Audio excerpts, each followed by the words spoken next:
everyone, welcome to my channel Raised to Power by Suman Sinwani, chapter 14 factorization, exercise 14.2 and question number 4. And question number 4 is factorize. First part है a raised to 4 minus b raised to 4. अब हमारे पास ऐसी कोई identity नहीं है जिसमें power 4 हो. हमारे पास जो आइडेंटिटी है टू टर्म्स के लिए कि जब टू टर्म्स हो और बीच में माइनस का साइन हो तो ये आइडेंटिटी हमारे पास a square minus B square, जिसके इक्वल में होता है हमारे पास a plus B A minus B. तो ये a raise to 4 minus B raise to 4 है और हमें चाहिए स्क्वायर. तो हम a रेज टू 4 को स्क्वायर की फॉर्म में लिखना चाहते हैं. तो इसके स्क्वायर की फॉर्म में हम कैसे लिखेंगे? a square. कहाँ स्क्वायर? कि पावर की जो पावर होती है वो मल्टीप्लाई हो जाती है. 4 का स्क्वायर रूट 2 होता है तो a स्क्वायर और उसका स्क्वायर, तो ऊपर पावर 2 आ गई हमारे पास, स्क्वायर बन गया.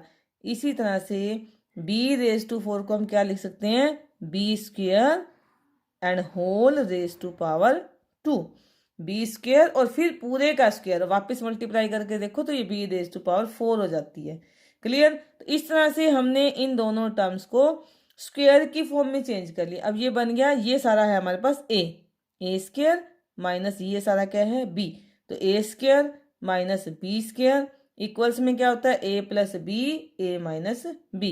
तो ये आइडेंटिटी हम यूज कर रहे हैं, साइड में हमने लिख दी है, यहाँ पे आइडेंटिटी लिखी हुई है, ये आइडेंटिटी हम यहाँ पे यूज कर रहे हैं. तो A square minus B square के इक्वल में क्या आएगा? ए प्लस बी. ए क्या है या ध्यान देना है, जो स्क्वायर के नीचे है वो सारा क्या है? ए, यानी कि ए स्क्वायर. और बी क्या है? इस स्क्वायर के नीचे ये सारा यानी बी स्क्वायर. ये ए प्लस बी और ये दूसरा बन गया ये ए माइनस बी. अगर आपको ए और बी लिखने में कोई प्रॉब्लम लगती है तो आप यहाँ साइड में मेंशन कर सकते हो कि यहाँ इस सब में हमारे पास ए क्या है? ए स्क्वायर और बी क्या है? B square. और वही वैल्यू हमने यहाँ पे पुट की है. क्लियर? इसके बाद ए स्क्वायर प्लस बी स्क्वायर एक फैक्टर ये बन गया. और जब दो टर्म्स हों और बीच में प्लस का साइन हो तो ऐसी कोई आइडेंटिटी नहीं है हमारे पास. लेकिन ये देखो यहाँ पे ये A square minus B square दो टर्म्स और बीच में माइनस का साइन है. अगेन ये आइडेंटिटी लग रही है और ये टर्म्स भी यही की यही सेम है कि A square minus B square equals में A plus B into A minus B. तो ये जो फैक्टर है इसका ये तो रह जाएगा as it is a square plus B square. और यहाँ पे हम फिर से आइडेंटिटी लगा देंगे a square minus B square. अब ए कौन है? स्क्वायर के नीचे ये ए की जगह ए ही है और बी की जगह बी ही है. तो ये क्या बन गया हमारे पास? ए प्लस बी और ए माइनस बी. और यहाँ पे हमने आइडेंटिटी कौन सी यूज कर दी? Again using identity A square minus B square equals to A plus B A minus B. तो ये आइडेंटिटी को हमने यहाँ साइड में मेंशन कर दिया. एक बार फिर से देख लेते हैं. A raise to 4 minus B raise to 4 था, टू टर्म्स थी, बीच में माइनस का साइन था, लेकिन हमें पावर 2 चाहिए थी तो पावर 4 को हमने ए स्क्वायर का स्क्वायर बना दिया. तो ये हमारी स्क्वायर की फॉर्म में दोनों टर्म्स कन्वर्ट हो गई. तो A square minus B square से हमने आइडेंटिटी लगा के ए प्लस बी ए माइनस बी बना दिया. ये जो फैक्टर था एज इट इज लिख दिया. और यहाँ पे फिर से आइडेंटिटी लग गई है कि A square minus B square के इक्वल में A plus B into A minus B. इस तरह से दो बार ये आइडेंटिटी लगा के हमने इस रेज टू पावर 4 वाले दोनों टर्म्स को, इस एक्सप्रेशन को फैक्टराइज कर दिया. तो इसके ये 3 फैक्टर्स बन गए ना. Second part p raise to 4 minus 80. तो यहाँ पर भी पिछले पार्ट की तरह हमारे पास जो दो टर्म्स है हमें किस फॉर्म में चाहिए? स्क्वायर की फॉर्म में चाहिए. तो p रेज टू 4 है, इसको भी हम उसी तरह से क्या लिख सकते हैं? p स्क्वायर और फिर पूरे का स्क्वायर. पूरे का स्क्वायर करना है, ध्यान रखना है. इसी तरह से 81 को हमने स्क्वायर बनाना है. 81 का स्क्वायर रूट होता है 9. तो 81 क्या बन गया? 9 का स्क्वायर. फिर से अब दो टर्म्स आ गई हमारे पास. पी स्क्वायर एक टर्म है और दूसरी टर्म क्या है? 9. यानी हमारे पास क्या बन गया? A square minus B square. Identity side में लिख सकते हैं. A square minus B square equals to A plus B और ए माइनस बी. तो अब ए क्या है हमारे पास? पूरा पी स्क्वायर. मैंने पहले भी बताया स्क्वायर को छोड़ दो, स्क्वायर के नीचे जितना बचता है वो सारा क्या है? ए. तो क्या लिखना है हमने, a यानी पी स्क्वायर प्लस b क्या है 9, और फिर a यानी पी स्क्वायर और b क्या है 9।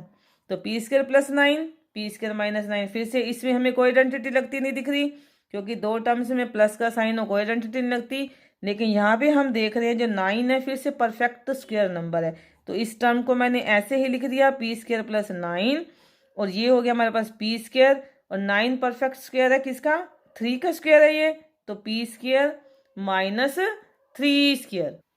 और ये उसी तरह से फिर फैक्टराइज हो जाएगा, ए स्क्वायर माइनस बी स्क्वायर, फिर से यही आइडेंटिटी यहाँ पर लग जाएगी, और ये बन जाएगा हमारे पास P square plus 9 as it is आ जाएगा, और ये A square minus B square फिर से ए प्लस बी। अब ए कौन है, पी, और बी कौन है 3, तो ये बन गया पी प्लस 3 पी माइनस 3। इस तरह से मोस्टली जब पावर 4 होती है हमारे पास, तो 2 टाइम्स आइडेंटिटी लग के ये हमारे पास फैक्टराइज हो जाती है एक्सप्रेशन, और यहाँ पे हमने आइडेंटिटी लगाई है फिर से A square minus B square equals to A plus B A minus B.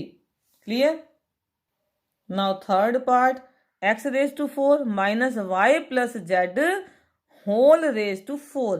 फिर से पावर्स 4 दिख रही हैं, दो टर्म्स हैं, एक टर्म एक्स रेज टू 4 और दूसरी y plus z raise to power 4, और बीच में साइन माइनस का। फिर से थर्ड आइडेंटिटी ही लगेगी हमारे पास जो हमने फर्स्ट 2 पार्ट्स में लगाई है।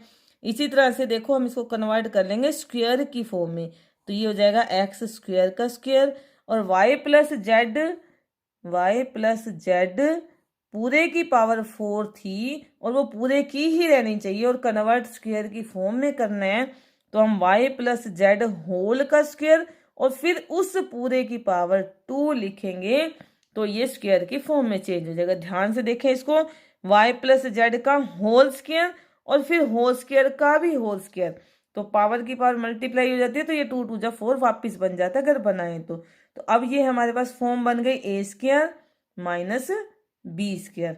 वही हमने आइडेंटिटी यूज करनी है, using identity A square minus B square equals to A plus B A minus B.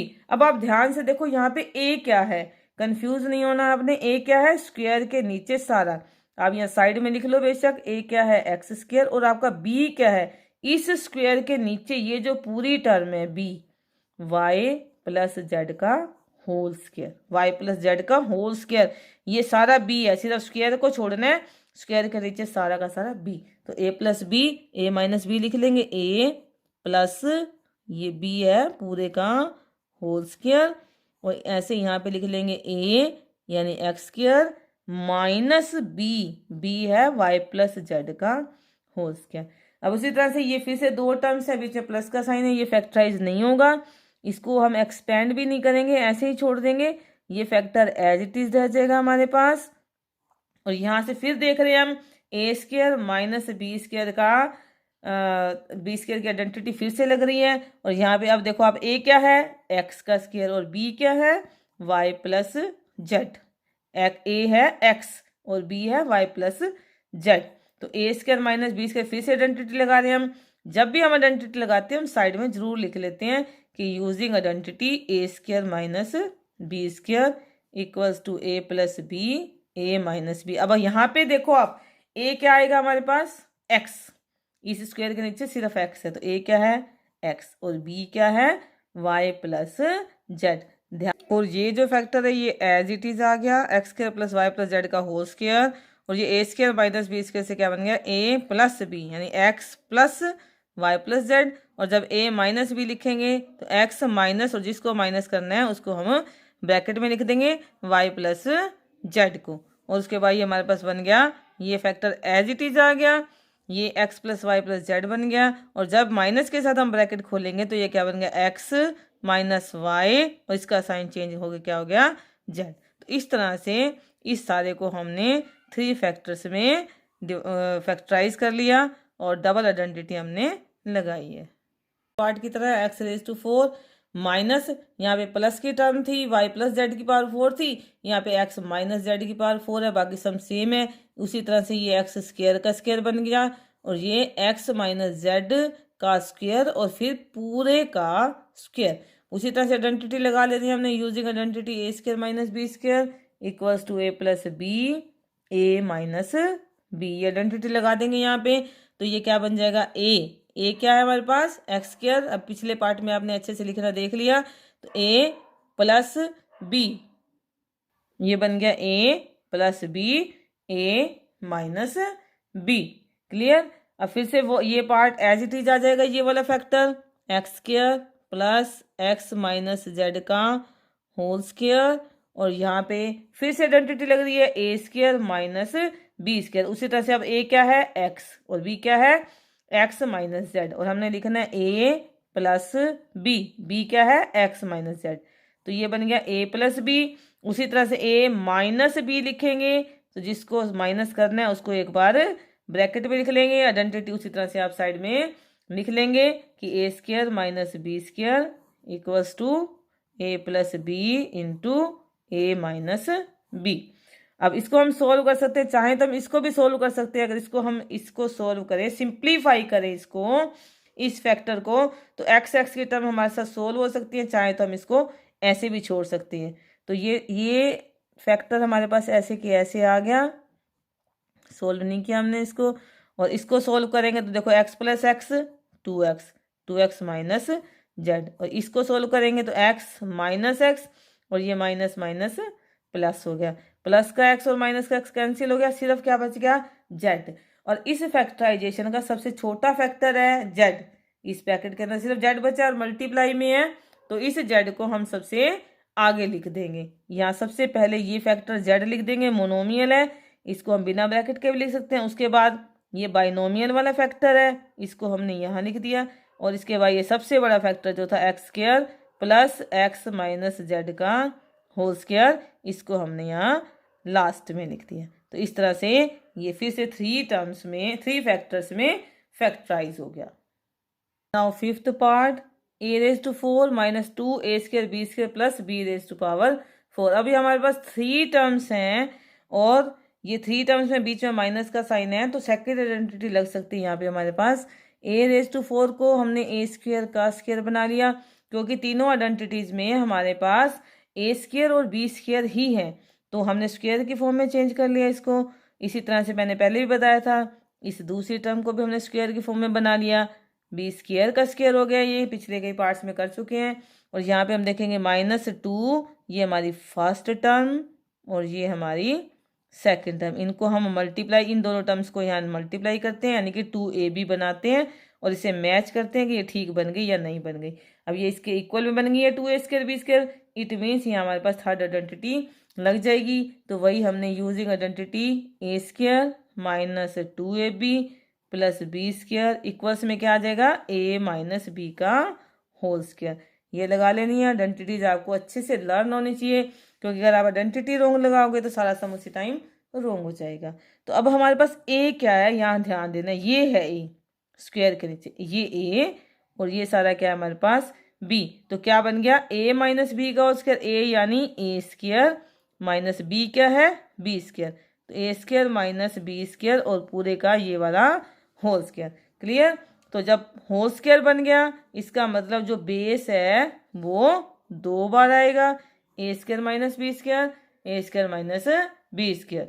और हम ये देख रहे हैं कि A square minus B square फिर से फैक्टराइज हो रहा है, और ए स्क्वायर माइनस बी स्क्वायर के इक्वल में क्या होता है हमारे पास, ए प्लस बी ए माइनस बी। इसी तरह से इस फैक्टर के भी 2 और फैक्टर हो रहे हैं, A plus B A minus B, और हमने आइडेंटिटी कौन सी यूज करी है, हमने using identity A square minus B square equals to A plus B और ए माइनस बी, ये आइडेंटिटी हमने यहाँ पे यूज किया। फिर से देख लें इसको ए स्क्वायर का स्क्वायर बना दिया और ये बी स्क्वायर का स्क्वायर, तो ये हमारा ए स्क्वायर और ये हमारा हो गया बी स्क्वायर, माइनस में 2ab बन गया। ठीक है, तो ये आइडेंटिटी लग गई, जिससे ये बन गया a माइनस बी का होल स्क्वायर, ए था ए स्क्वायर, बी था B square, a minus B whole square है, इसलिए इसको 2 बार लिख दिया। और क्योंकि ये A square minus B square हमें आइडेंटिटी सीधी ही लग रही है, तो यहाँ भी इसके हमने ये 2 फैक्टर बना दिए और इस फैक्टर के भी 2 और फैक्टर बना दिए। तो इस तरह से इस एक्सप्रेशन के हमारे पास ये 1 2 3 4 फैक्टर्स आ गए और ये इसकी फैक्टराइजेशन होगी। So keep practising. Thank you.